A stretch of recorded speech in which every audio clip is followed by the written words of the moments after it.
All right, welcome Daniel Nation to our monthly podcast. This is the Daniel Report. And tonight I have some really great special guests on my program. I'm so excited to bring all of these great state representatives to you. We've got some real heroes on our show tonight.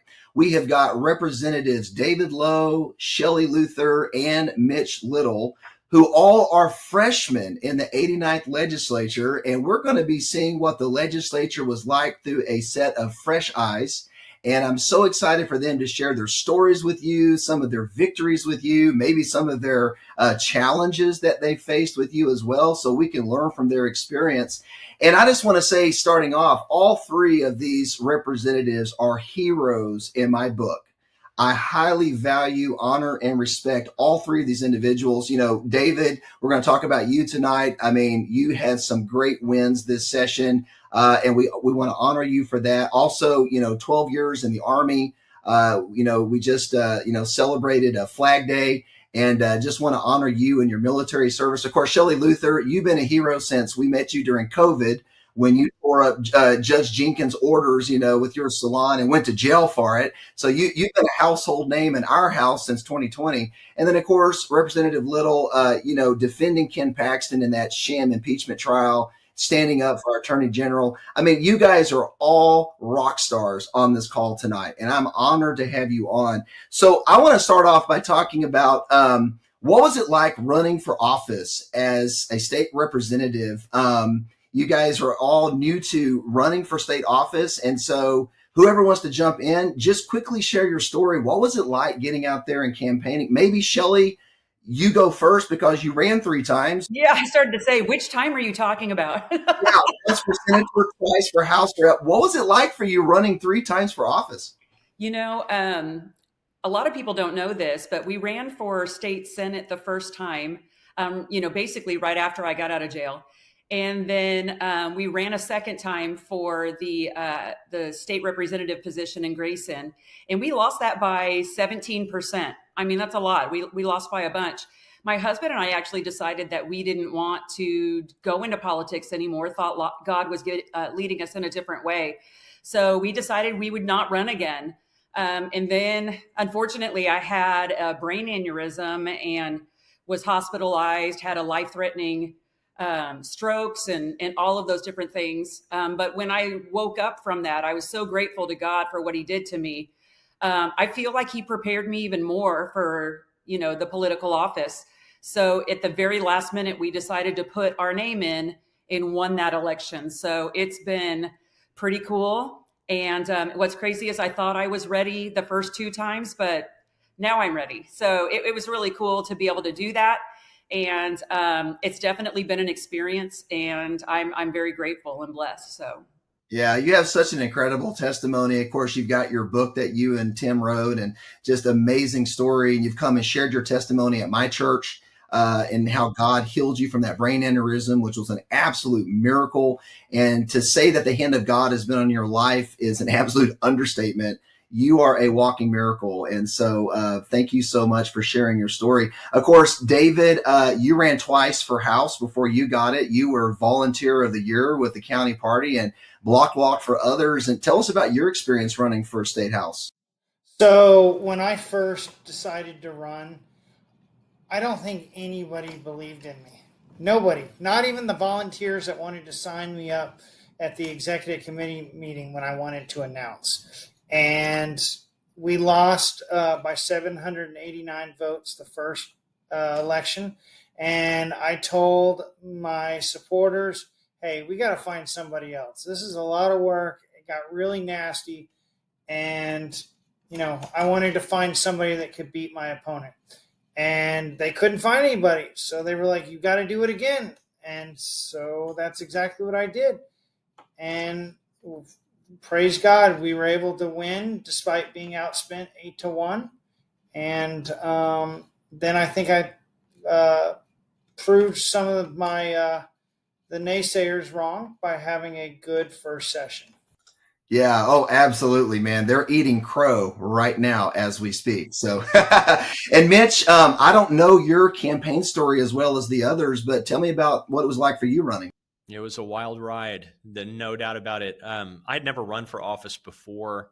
I decided with my family in October of just before the election to decide to run, and I stepped forward in faith, thinking that the Lord would match like my desire to run with resources. I felt like He was calling me to do it, and so I just got out and I made a ton of new friends that I didn't have before. I was at every club. I was at the Republican Party meeting, and just meeting a lot of people. And what I found was there was a lot of energy behind a conservative running. And so I got after the campaign.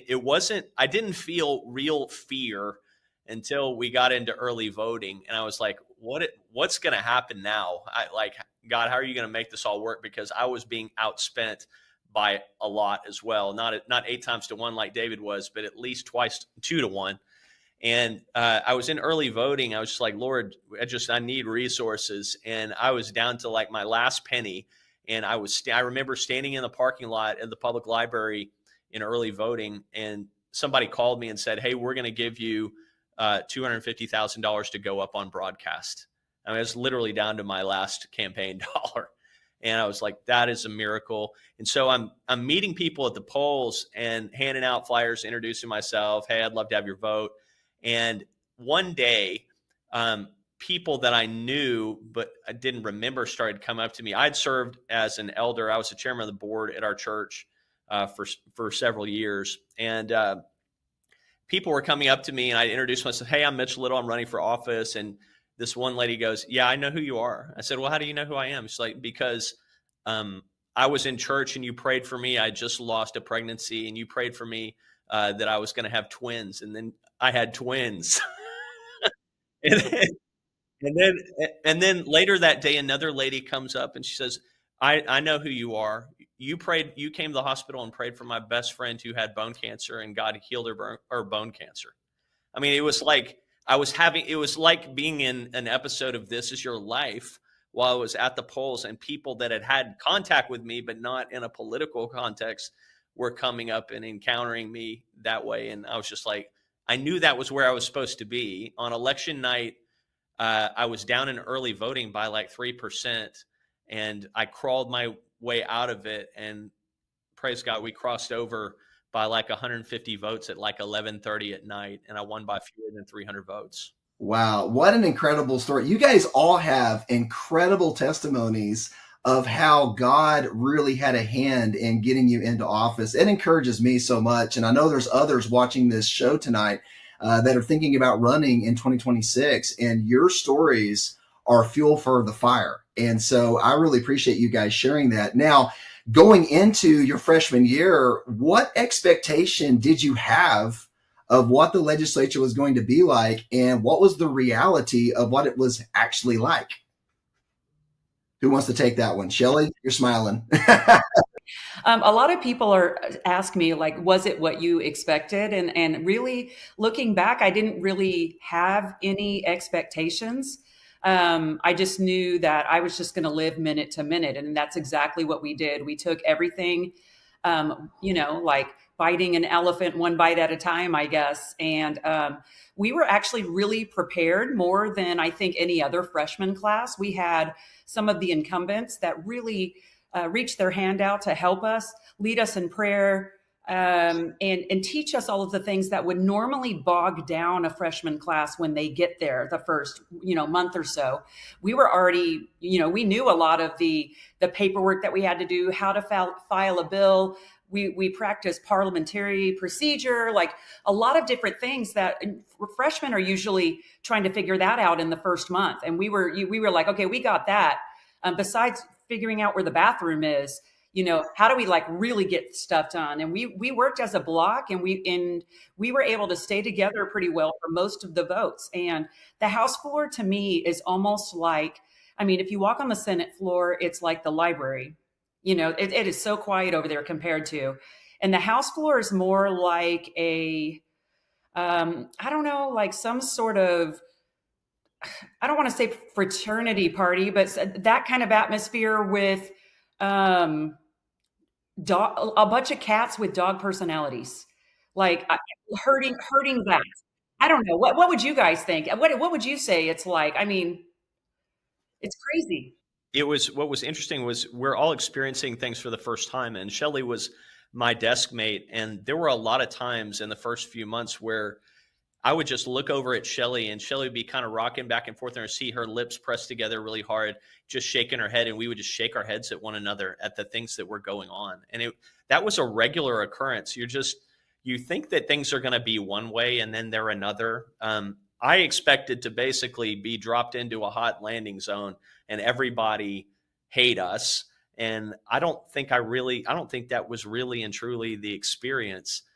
What I realized was most of the representatives are thinking so much about themselves and their own agenda that they don't really have time to give other people a hard time intentionally, save for a few people. I think what was great was to have a core of conservative reps who stuck together on almost everything. I mean, that way nobody was alone. You didn't have, the lone wolf at the back of the pack getting eaten. We had a good core of people who were working together harmoniously. Yeah, that's awesome. David, what was your experience like? So I knew that the Texas Legislature, the Texas House, was somewhat dysfunctional because they rarely passed many legislative priorities. But I thought, well, once I get in there, it will be way more efficient than I could have ever imagined. We're not going to waste as much time as I expected. And I was dead wrong. It's 100 times worse. You have grown men that act like children on that House floor. It was a pretty eye-opening experience. Yeah. We saw that back home. Believe me, we saw so many of y'all's social media postings and videos about the drama going on. And of course, we were watching the House feed as well on the video. So it was pretty wild. Now, Rice University has just put out their analysis that they do every time, scoring the House members from liberal to conservative based on votes cast in the session. There were 14 freshmen this year in the top 25 most conservative members of the House, which means that 56% of the 25 most conservative members were freshmen. And you guys all made the cut as well. And so what does this say about the impact of the freshmen this session pushing the House further to the right for more conservative wins? I just want to say that I think that the grassroots really came through. More people than ever are paying attention and got activated, got involved, and I hope that this pattern continues because we need it. Yeah. What do you think, Shelley? I think the same thing. I think that people that in the House that have been there before, some of the incumbents, thought that they were voting conservatively until we got in there. And then all of the people that were in, the top 10 before, a lot of them are now down in the 20s and 30s after us. And so we have shown that. And what I like the most is I feel like, and everybody's different. It's really hard to find your place in that because everybody's different. I feel like I was able to do and say what I felt like I needed to say, but at the same time, vote my district. And so I didn't get a lot of pushback for my votes, maybe at the beginning for some little stuff from Democrats, but mostly people leave you alone for how you're voting.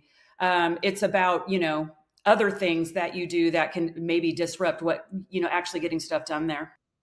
Right. What do you say, Mitch?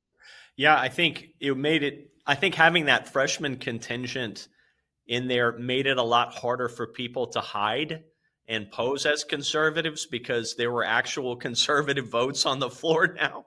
And so there was no way for people who were not voting super conservatively to appear that way any longer. And so I firmly believe that our conservative contingent pulled the chamber to the right in a way that had not happened in a very long time. And I think the message there for people who are considering running for office or for the voters are, you can have an outsized impact if you elect people one at a time.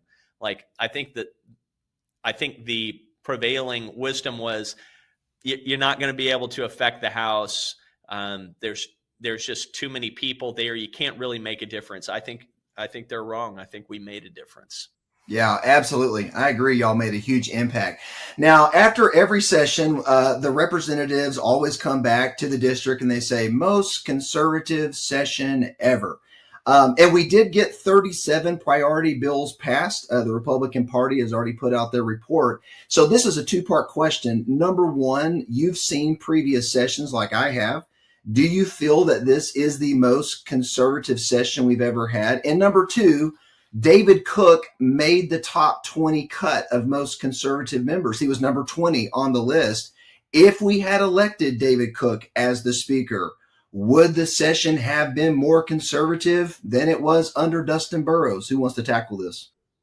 Well, I've only been in politics for 5 years, so I can't speak as to the most conservative session. But to me, when there's still items left on the table, I'm not going to brag about anything. I'm going to say there were some wins, because that is true. There were some big wins, but I'm not going to just, like tuck that in my pocket and be like, okay, yeah, we're done. I feel like there's always going to be work to do, but unless we knock out all of the Republican priorities, then I don't think that we should say anything that's, we're done with that, or we completed that. There's always going to be work to do, but it definitely, to me, I don't know how you would rank it or how it is. There were some wins, but I wish we would have completed a lot more. So I want to say that, yes, we have some wins, and it's great that we moved the ball forward, moved it to the right a little bit. But the one issue that everybody, Republican and Democrat, wanted to see done was substantial property tax relief, and we did not provide that. And it's unfortunate because all three of us fought tooth and nail. We fought harder than hell to try and push the legislature to provide meaningful, lasting, long-term property tax relief, and many of our colleagues rejected that. Yeah, really, I agree with David. Really tough situation. I'll try to answer the last part of your question first. Do I think things would have been different with David Cook as opposed to Dustin Burrows, or more conservative? I don't really know the answer to that. I've now served in the legislature with both of them. I don't know, because it takes 150 members to comprise a legislature. It's not something that one single person can control all by himself or herself. I think the problem where a lot of politicians have run into difficulty is they come home and they try to sell people something. And what I mean is they try to sell the legislative session as the best thing ever. Therefore, you need to reelect me. Just come home and tell the truth. We got some things done. There are other things that very obviously we did not get done. I think most people are going to see it when they get their property tax bill. That relief was not material enough. We didn't get the abortion pill bill ban done.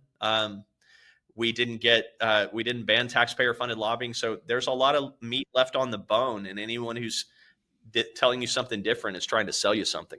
I just want to add, just keep in mind, yes, we had some wins, but we've had the majority for over 2 decades. There is nothing that we shouldn't be able to accomplish. And it's very frustrating that we leave anything undone.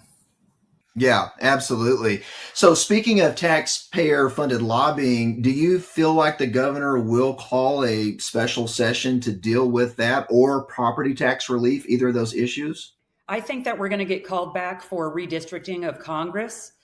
There probably will be some other items, and not just single out that. I feel like taxpayer-funded lobbying will be added on there. I'm just not sure about the property tax relief with the way that the budget was made, if they can go back and make, corrections on that, because it's already in the budget the way it is now. So that would be pretty tough to go back and completely fix all of that. But I'm with these guys. I voted no on the budget. I voted no on almost anything that cost money, because if it wasn't going to property taxes, then to me, it wasn't worth spending. And so even though we can all vote that way And all three of us, especially David's the no voter. I love it. I think that last year there were about maybe up to 10 conservatives that were standing up. Well, now that we're up to like 30 or even possibly 40 at sometimes, it's still not the majority vote.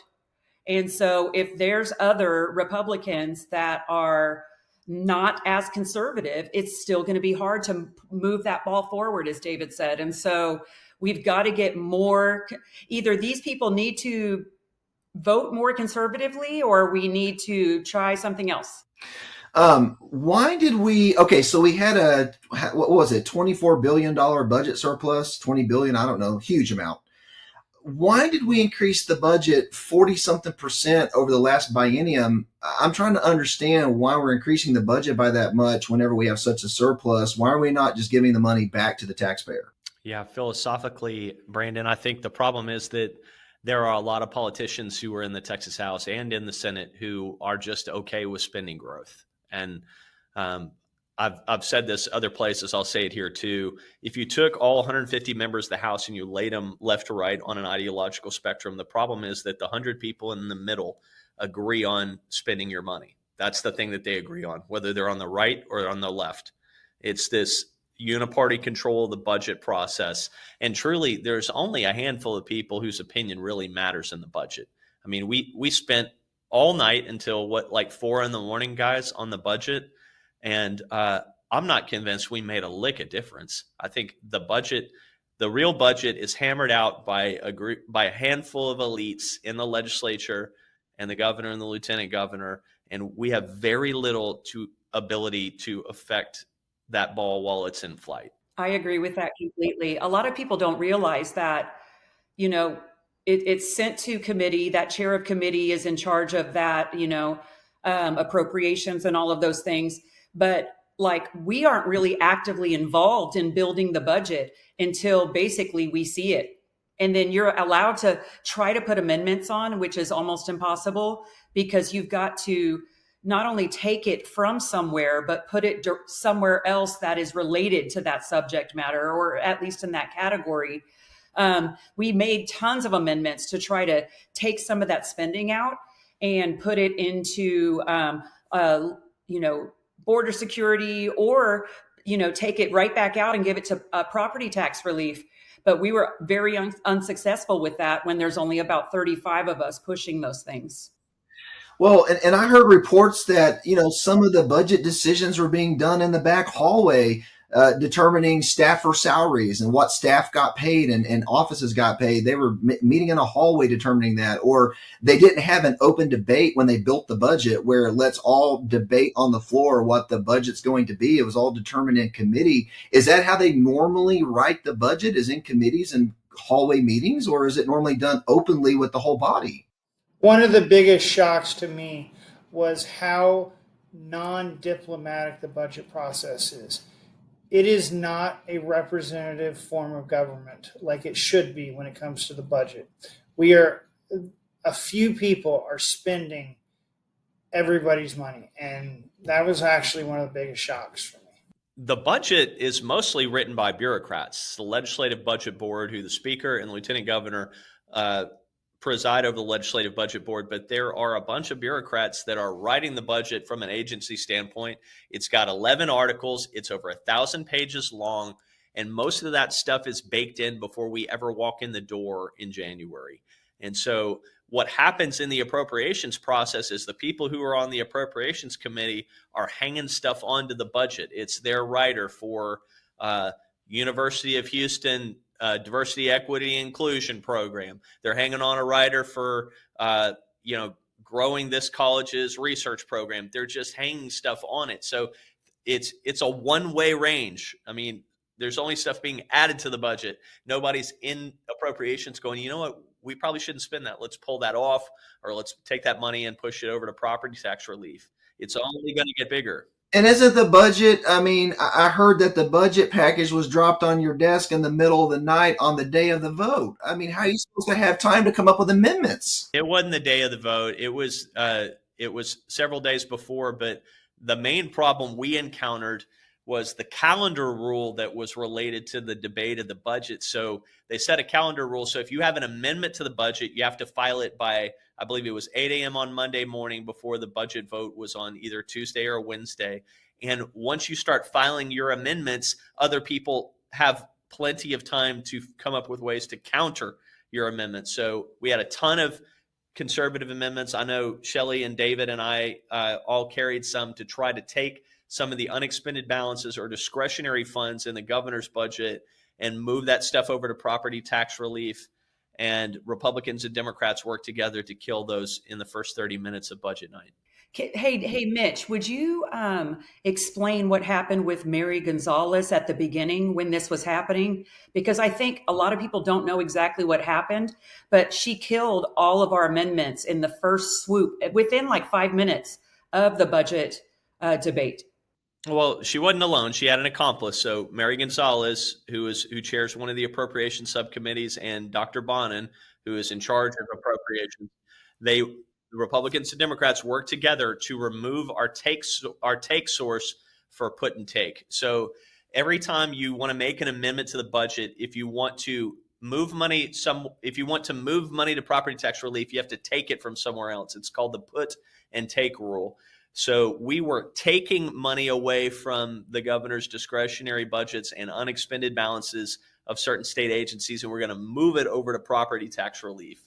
Well, in the first 5 minutes of budget night, Mary Gonzalez rushed an amendment forward, didn't lay out or explain the amendment on the House floor, and it stripped all of the governor's discretionary funds out of the House budget. So everything from the movie subsidies to the economic development fund, I mean, just run down this massive list. She took it out of the budget, and her thought process was, I'm going to take it out of the budget so they can't apply it to property tax relief, and then we'll put it back in conference.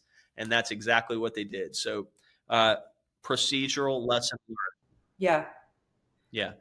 And wasn't Mary Gonzalez the same Democrat who did all the points of order on Dr. Oliverson's banned gender modification bill in the 88th session? I was there in the gallery on the day she brought the point of order to prevent debate from even Dr. Oliverson couldn't even lay out the bill because of her point of order. I mean, who is this woman? Sounds about right. She's a very powerful Democrat in the Texas House. Yes. Apparently. Yes. My goodness, I thought the Republicans ran the House. Okay, let's shift gears here.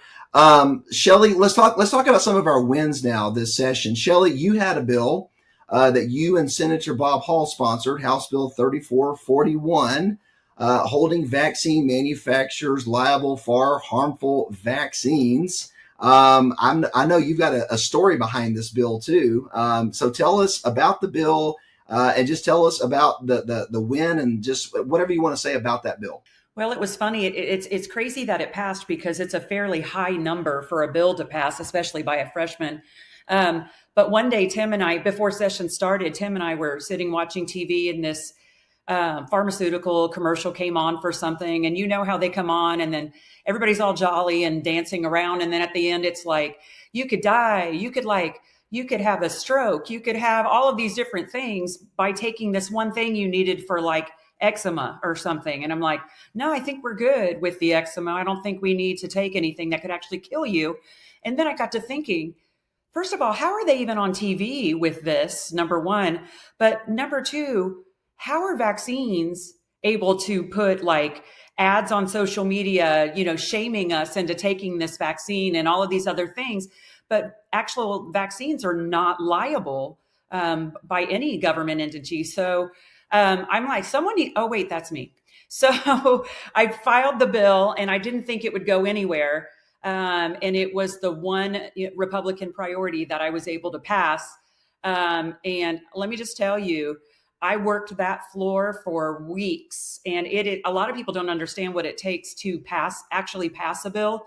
All of the back information and all of the digging in the background that you have to do is crazy. It passed, I think, with only like 45 minutes left in the entire session. So it was an absolute miracle, honestly. Wow, incredible work that you did. And once again, hand of God upon it. I mean, God just intervenes at the midnight hour, doesn't he? For sure. And I'm so grateful for Bob Hall to carry it in the Senate. I did not, it did not have an accompanying bill in the Senate at the time. And he took it and ran with it. And I'm very, Senator Hughes pushed it through his committee, and we were able to get the votes on it. And the bill never changed. How we filed it was exactly how it came out. And pretty amazing. Now, if it doesn't get vetoed by, what is it, Sunday's the date, guys, then vaccine manufacturers cannot advertise their vaccine in Texas. That's how we're able to control it and make it a state issue. They're not able to vaccine or push it on social media or anything like that unless they want to be liable for injury. And so it's pretty cool. I was very blessed and happy to pass that. Yeah, especially after COVID and what so many people went through with the COVID vaccination and now the fallout of the side effects. We really appreciate you pushing for that bill. It's going to save a lot of lives. Thank you. Yeah. Okay, so Mitch, let's talk about one of your bills. You had a great win this session. You and Senator Paxton authored House Bill 4623, creating a civil liability for school districts that knowingly or negligently hire, shield, or fail to report abusive educators, whether for sexual or physical abuse. Man, we've needed this accountability bill for public schools forever. Tell us about the background on this and the process, whatever you want to say about your bill. Yeah, the background's very simple. I was in a meeting. David Lowe asked me to come to a meeting at his office with Mike Morath, who was the TEA commissioner, and we were kind of lamenting all of really the failure of school districts to be accountable for sexual abuse and the reporting that goes back and forth between TEA and the school districts. And I just got mad. I came back to my office and I talked to my staff and I said, we're going to write a bill. I said, who's carrying the bill to end sovereign immunity for schools for child sex abuse? And they go, nobody. And I said, well, I am. And I submitted a request to Ledge Council. They started drafting it. I started massaging the draft, and I thought, this is going to go nowhere. I'm never even going to get a hearing. And we got a hearing in judiciary and civil jurisprudence, and really, I think God took over from there. It was remarkable. That was not the bill that I thought was going to get passed, but it went over to the Senate. It was voted out unanimously. I'm praying that the governor will sign it. I think this is needed reform. I mean, if you look at the news on any given day in Texas, if you follow like Aaron Anderson on Texas Scorecard, you'll see Aaron's reporting a different child sex abuse event in a different school district literally every day of the week. And it's something until they're accountable through the judicial system, I don't think they're going to do anything about the problem. They'll just go, oh, we did our best. Yeah, I mean, I follow Aaron Anderson, and it seems like every day, sometimes even twice in a day, I see a report on another educator or administrator or somebody in the school district that has sexually abused a child. So explain, I have read through your bill, by the way, but explain to the viewers how this works. So if a school district does not report something that they know about, they're liable at that point? Yeah, so it's a little more complex than that. So if the school district is found to be grossly negligent, so gross negligence under the law is intentional disregard for a known risk in their employment, hiring, supervision of an employee, then they can be held jointly and severally liable for the acts of that school district teacher, administrator, employee. Also for failing to report abuse that the school is aware of. And I think this is an important step for families to get some accountability. Yeah, I totally agree. Now, you were saying, I was watching when you debated this on the floor, and there was a debate about private schools already are held accountable for sexual abuse, but public schools are not. How come public schools had a loophole and private schools didn't? It's because they're an agent of the state. So just as a general legal matter, arms or agents of the state, whether it's a state agency or state employee, are generally immune from liability. And we have very narrow exceptions to that in what are called the Texas Tort Claims Act. And so if, for example, if a school bus driver drives drunk or is speeding and then runs over a kid, the school district can be held liable for that, but they can't be held liable until this bill is signed for a teacher sexually abusing a child. There is no liability. The school district is completely immune from suit. And the reason is we want public officials to be able to do their job without fear of civil liability. And the problem is that this issue has been so rampant in our public schools that I don't think that there's another way to fix it besides having some measure of judicial reform. Yeah, I totally agree. And while we're on this subject, as an attorney, I'd like for you to also speak into the repeal of affirmative defenses. I've been working with Audrey Warner and Kristen Bentley now for the last couple of sessions to really see the affirmative defenses repealed, and they were in this session. How does that close the loophole for government agencies, law enforcement, schools, universities to sexually groom children? Yeah, so we're not so much worried about the judicial system or law enforcement grooming children. So for your listeners who aren't as familiar with this bill as you are, for example, I am, there were several legislators, including myself, Jared Patterson, I think there was one more, who filed this bill to repeal affirmative defenses for display of harmful conduct to minors and for sexual performance by a child. And if you don't understand what an affirmative defense is, it's an exception to that conduct being a crime. So there were, until this legislative session, bona fide educational, psychiatric exceptions for display of harmful content to a child. So you could literally show them pornography in a book, in a school library, and there is an educational exception for display of harmful content to minors. And truly an error in the offering of that legislation prior and allowing that affirmative defense to exist in law, and we got it repealed. Representative Patterson brought the bill. I helped argue it on the floor, and finally we're getting rid of this abominable exception to display of harmful content to minors and sexual performance by a child. And my attitude, we've seen many variations of the bill to take the porn out of school libraries and other content that minors shouldn't see. My attitude was, you repeal these affirmative defenses, they'll take it out for you, because the librarians, the teachers, et cetera, are not going to want to go to jail over having harmful content to minors inside of their school library. It's a way more efficient way to do it, and I think we finally got it done. Yeah, that's awesome. David, I'm coming to you next, but while we're on this topic with Mitch, I don't want to miss the opportunity to ask this question. The biggest root problem with our penal code is Alfred Kinsey. 1973, we changed from English common law to the model penal code under his junk research from the University of Indiana, which is basically what legalized sodomy, pedophilia, bestiality, and even the gender fluidity movement that we have today is all rooted in Kinsey's, well, I call it the Kinsey doctrine, really. It really is a doctrine because it became the fodder for teaching modern sex education in the public schools. They used his textbooks to teach. So as a lawyer, how would the Criminal Jurisprudence Committee that changed the penal code in 1973 under Sarah Weddington, the lawyer for Roe versus Wade, for Jane Roe, who sat on that committee, by the way, as a freshman, sat on the Texas Criminal Jurisprudence Committee in the House in 1973, the year they changed the penal code. That was the attorney sitting on the committee.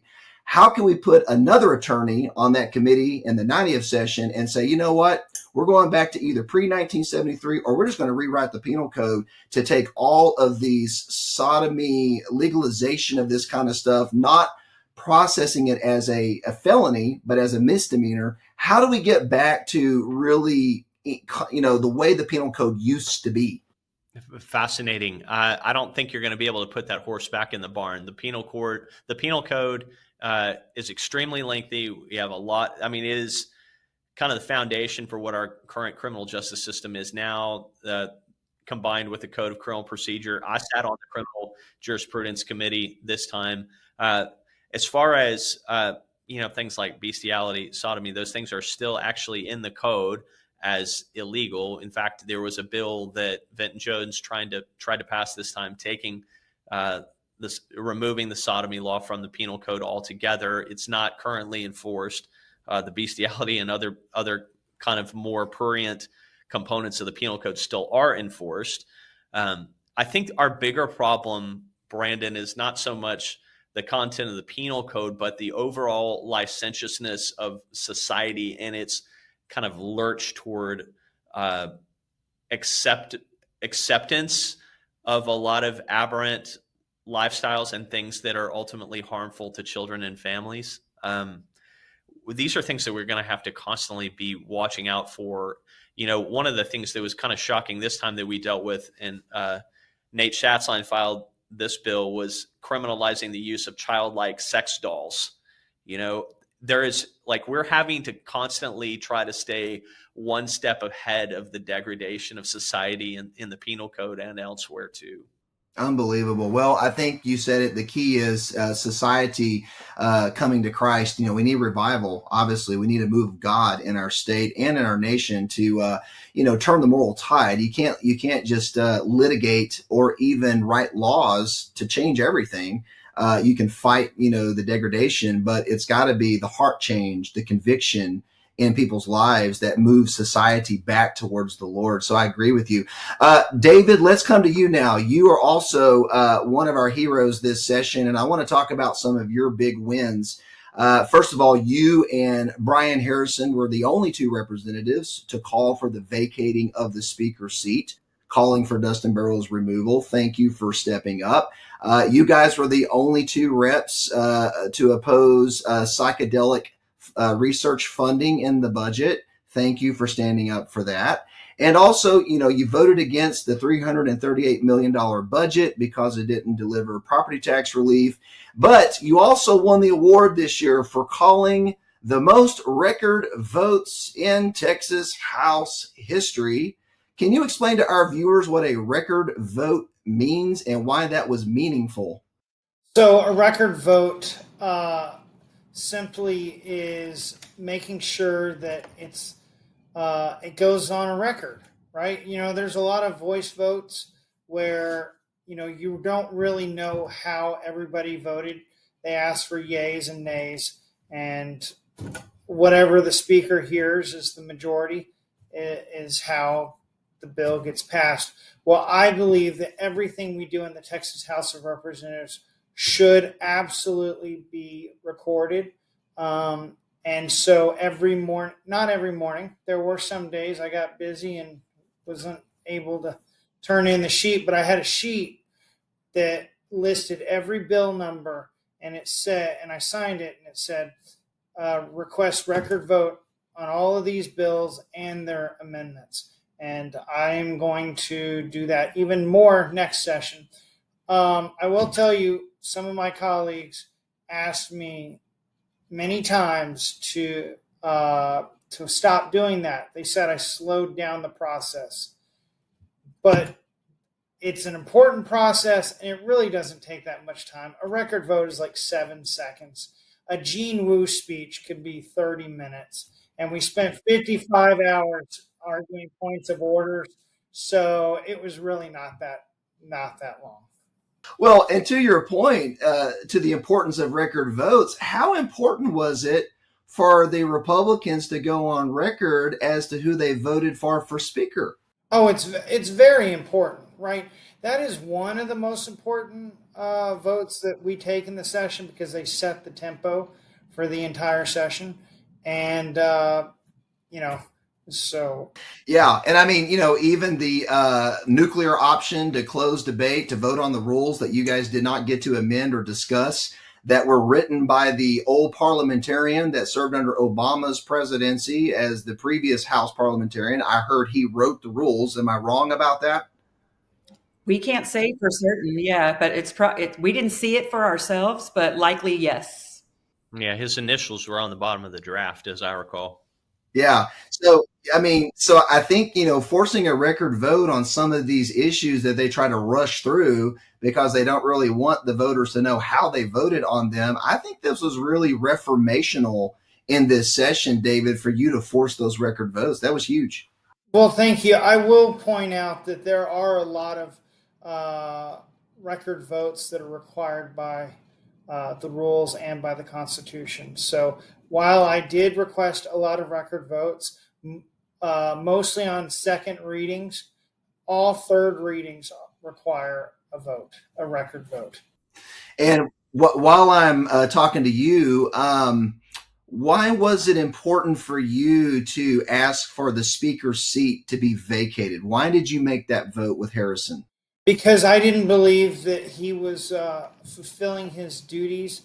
He is supposed to be fair across the board, and he was consistently not fair. You know, Democrats have important bills, and they should be heard. Well, they were, and a lot of bills that Republicans had were killed either by committee or on the House floor. Remember, the speaker sets the tempo, and I don't believe he was living up to his responsibilities as speaker. So I want to point out that while Representative Harrison and I voted to vacate the speaker, it doesn't mean that Representative Luther, Representative Little, and others were promoting or advocating for the speaker. What they believe, and correct me if I'm wrong, but they don't believe that it was the right time. Some people wanted to wait until we had more votes, but Representative Harrison and I were trying to make a statement because we didn't think we would ever have the votes. Yeah, well, we appreciated you stepping up to make that vote. Shelley, did you want to add to that? Yeah. And I for one, am not going to judge anybody for what they did, because that you cannot imagine what that place is like until you've actually been in our shoes. The only thing that kind of shocked me is we were very calculated up to that point, to where our group was very aware and working together. And we had a plan for every single day. We were meeting on a daily basis. We were not aware that that was going to happen that day. So it was very shocking. Instead of some of us talking about it, what the best way it would be to do, I think, and I could be wrong, David, I think Representative Harrison showed you what he was going to do, or you had a little bit of a heads up, but the rest of the representatives had no idea it was going to happen. And we knew for sure we did not have the votes to do anything. And so basically, to me, in my mind, and I'm speaking for myself only, it's kind of like kicking the tiger in the mouth and then standing there looking at him, and then you face the consequences. And it didn't really, I appreciate the statement, because David having the courage to do that is amazing. And I'm happy for him and Brian for what they did. But to me, kicking the lion in the teeth and standing there is not a good strategy just for myself. And it wasn't because I wanted to pass a bill or I wanted to do anything. We were making some progress as far as, banding together and being able to stop a few things that they were able to, mow us over last session. And this was just, it was the first break in our conservative block. To me, it was kind of, it showed a little bit of weakness on our part, I think. But again, like, everybody has a purpose in there, and whatever they decide to do, it's their seat and they should do it. And I'm not judging anybody for what they did, because that place is horrific. And I applaud David for standing up. It was courageous. Yeah, absolutely. Do you guys feel that if we do get a reform speaker, or at least a caucus nominated speaker actually elected in the 90th, do you feel like that speaker will prioritize Republican legislation ahead of Democrat legislation? Or is it just first come, first serve? Is that just the way the House works? I'll be super frank about that. I think we really need to have a Republican speaker who has the complete backing of the caucus. The reason being, I think the Democrats, if they had a choice today, they would go in a different direction than the one that they went in. And that is always an option for them, for Democrats to unite and then peel off a group of Republicans to find a Joe Straus-like speaker. I don't think we have a Joe Straus-like speaker now. I think it could always be worse, and we need to be constantly looking for ways to improve and make it better. But the speaker needs to be elected on the backs of Republicans, and hopefully we'll be able to achieve that next session. We're not going to get a truly conservative speaker unless we elect more conservatives to the Texas House, because we are trying to change the temperature of that chamber. Yeah, I agree, David. And Abraham George just met with the SRECs this last week, and they have basically strengthened Rule 46. They're getting ready to really close the primary because we didn't get a bill to do it in the session. So they're going to end up having to, I guess, to sue the Secretary of State to force voters to register with our party in order to vote in the primary. Do you think this is going to strengthen the chances for grassroots challengers in the spring primary? Well, that's a twofold question for me. To go back to what David and Mitch were saying about the speaker, I think the most important thing is the speaker is nominated and chosen by the caucus, because we cannot allow the Democrats to choose our speaker. And because they don't get that, they don't give that away, their vote, for free. And so we were living through, I think, a lot of things that might have been offered to Democrats because they were able to they were able to offer their vote. We cannot give them that opportunity again, no matter who is elected, no matter who comes in, we cannot give them that opportunity again. So we need to be very strategic as far as that's concerned. As far as closing the primaries, I don't know about you guys. I think your districts are a little bit closer. I'm almost an 80% Republican conservative like district. And so a lot of the Democrats in my district vote in the Republican primaries, because if I was a Democrat, I wouldn't vote in my own primary, because you don't get a say in who your vote. You don't get a say if you just vote for, the Democrat. It's like wasting a vote. What the Democrats do in my district a lot of time is just go in and vote for the least conservative candidate. And so if we close primaries and make people choose their party ahead of time, and it's done right, I think it's going to be very, very helpful for those of us that have very red districts. And so I'll be happy. I think it's going to get caught up in the courts for a while. I don't know how soon it's going to be able to happen, but I'm so grateful for the Republican Party to be taking a stab at this. I'm excited about it. One of my concerns is, are we going to be able to? Do we have the infrastructure in the party to register all of these Republicans ahead of the next primary? And I think this is going to be, courts aside, this is going to be a huge logistical challenge that we are going to have a solid plan to be successful. Yeah, I agree. I mean, there's a lot of, caveats and uncertainties for how to actually successfully pull off a closed primary. So we're going to have to see how that comes about. I also want to talk quickly in the last couple of minutes here about some of our religious liberty wins. We had the Ten Commandments bill that passed. We had SB 11 putting prayer back in public schools. We had SB 965 allowing school employees the right to engage in religious speech and prayer without fear of losing their job. We got SB 33, no taxpayer funds for abortion. And we even got SCR 19, which is allowing a replica of the National Pro-Life Monument to be constructed on Capitol grounds. Quite frankly, with the makeup of the leadership of the Texas House, I was shocked. I was absolutely stunned that we got this much religious liberty out of the legislature. I mean, how did this come about? Did y'all cut a deal and say, hey, I'll vote for this bill over here if you'll give us a pro-life monument? Like, how did this happen? Not only did we not cut a deal, each of those bills was debated for hours on the floor in both second reading and third reading. It was a slog, really, to get those bills passed. We had the votes the whole time because who, as a Republican, even a crummy Republican, is going to vote against the Bible? They're not going to do that. And so getting the Ten Commandments in schools, getting prayer time back in schools, I feel like these were massive achievements. These are things that we can go back to our district and say that we accomplished. And boy, I tell you what, it made the Democrats mad. I mean, nothing ticked them off worse than that, I don't think. I think we need to give a lot of the credit to David Lowe for calling those record votes. They knew the record votes were coming. And I think a lot of those things were voted on kind of in secret in the past, but they knew, it was going to be a record vote, and they can't take that bad vote, as Mitch said. So a lot of credit goes to the ways that things got laid out. It's to David Lowe for calling. He sits right up by the dais, and he was able to call record votes for all those second readings. My favorite thing was yelling objection. I love it. Every time Gene Wu would speak, every time one of the Democrats would be rude to one of the Republicans, I would always object to an extension of time.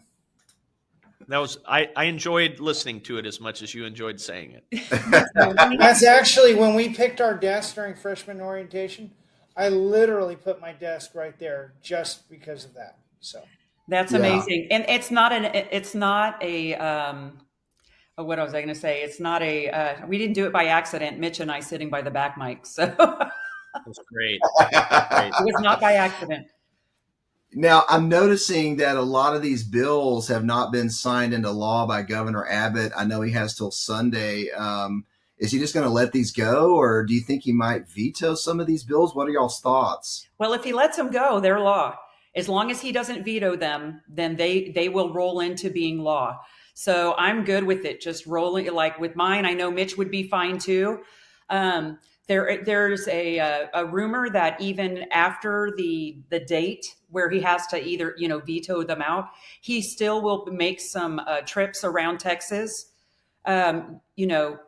Signing the bills with some of the representatives and stuff like that. I mean, it is campaign season too, so he's going to have to get around Texas. So it's a great time for him to do that.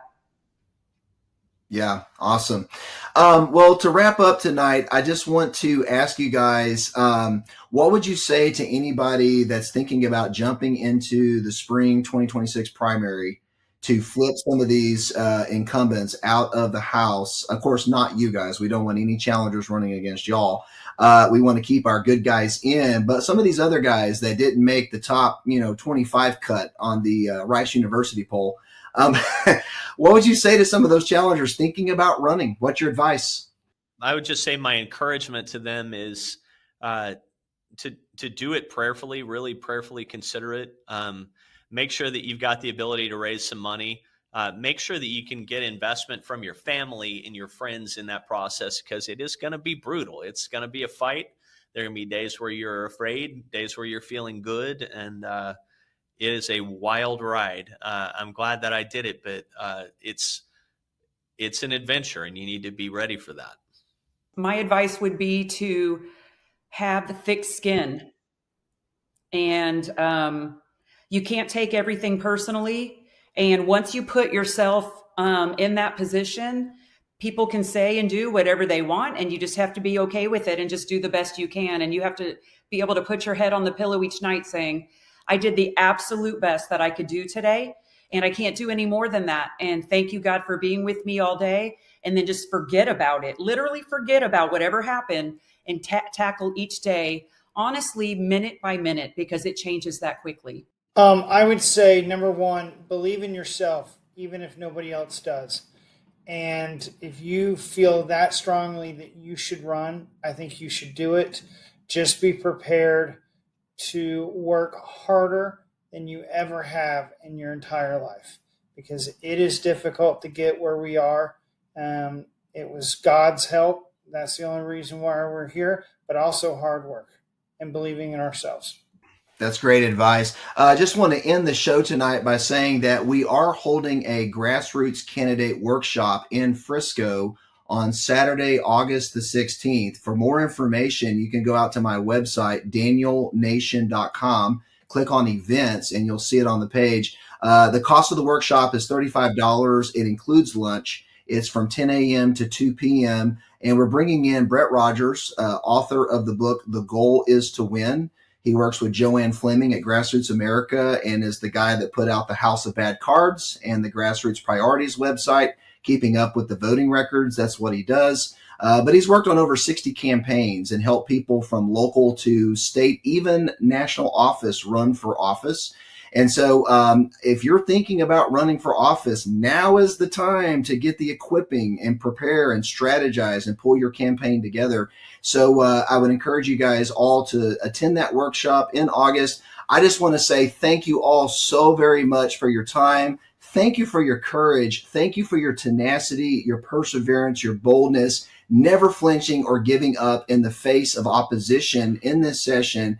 You guys are all heroes in my book, and I look up to you, and others do as well. So thank you so much for coming on the Daniel Report tonight. God bless you guys. Thanks for having us. Bless you. Thank